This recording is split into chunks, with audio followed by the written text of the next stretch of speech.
Hey everybody, welcome to another Photoshop CS6 tutorial, and I'm your host Buddy Blackford. And in the next few tutorials we're going to start learning how to work with the history panel. And on the elementary level, the history panel gives you the ability to perform multiple undos, but it's also much more than that. You can combine it with other tools such as the history brush and the art history brush to have like a trio of different tools that you can use to take your document to the next level. So the history panel comes in a linear mode and a non-linear mode. The linear mode helps you keep track of your recent steps, and you can erase any of the steps um, that you need to. So, and then the nonlinear mode preserves all those steps for linear and nonlinear, and is useful when you need to think outside the box. So, let's get into what we're more of what we're talking about here. So, what you need to do is come up to your window menu here, click on it, and then bring up history, and it should pop up here with this history button up here. It should be the top one with these three boxes and then an arrow that goes up that way.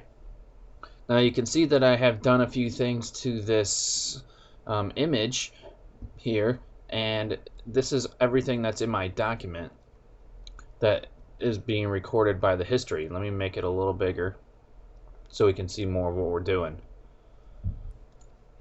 So I've opened up an image, added a new layer, used the paint bucket, moved things around, and the history panel records all this for you.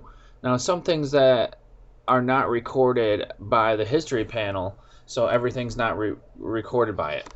So for example, if I want to hide or show this layer using the eye right here, that does not get recorded in the history panel options. But if I wanted to do something like make this a little smaller, so if I hit Control T to bring up the freeform options and I just make this like a little smaller and hit enter, the free transform now shows up there. So then you can see what you've been doing and keep track of what's going on with the history panel.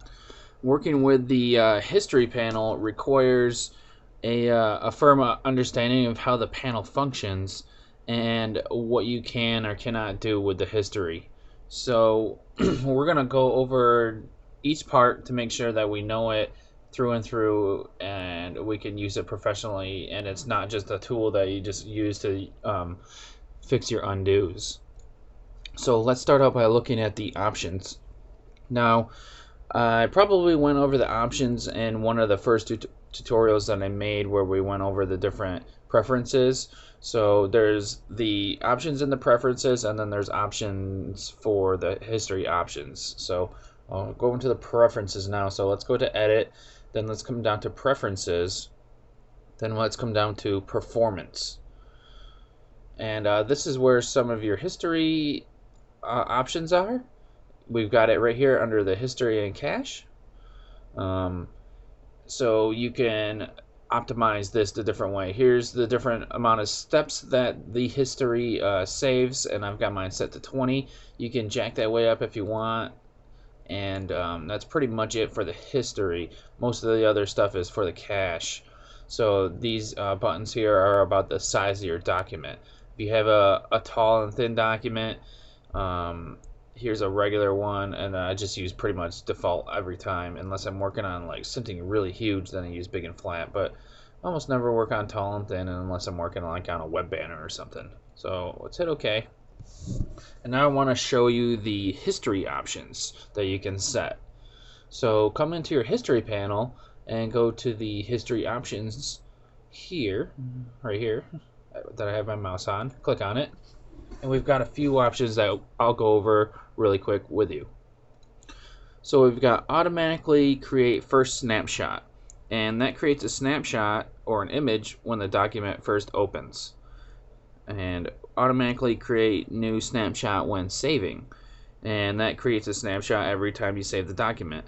And that's useful for keeping track of changes that you've made to a document. And when you're in Photoshop, you should be saving all the time, just to make sure you don't lose any of the work that you've been working on. So just get in the habit of saving a lot, and check that if you would like to create a snapshot every time you save. Then we've got allow nonlinear history, and that allows you to operate history in a nonlinear state, and we'll go over that a little more later on. We've got show new snapshot dialog by default, and that opens a dialog box with options each time you create a new snapshot. And then make layer visibility changes undoable, which instructs Photoshop to make any changes made to a layer's visibility undoable. So that's the different history options. I'm just going to leave it at default like it was. And that's all that's going to be taught in this tutorial. We went over like the basics of what the history panel was, what it does, and it's like the different things that we can do with it, I guess. So thanks for watching this one, and I look forward to seeing you guys in the next tutorial. Make sure you give a thumbs up if you liked it. Have a good one, everybody.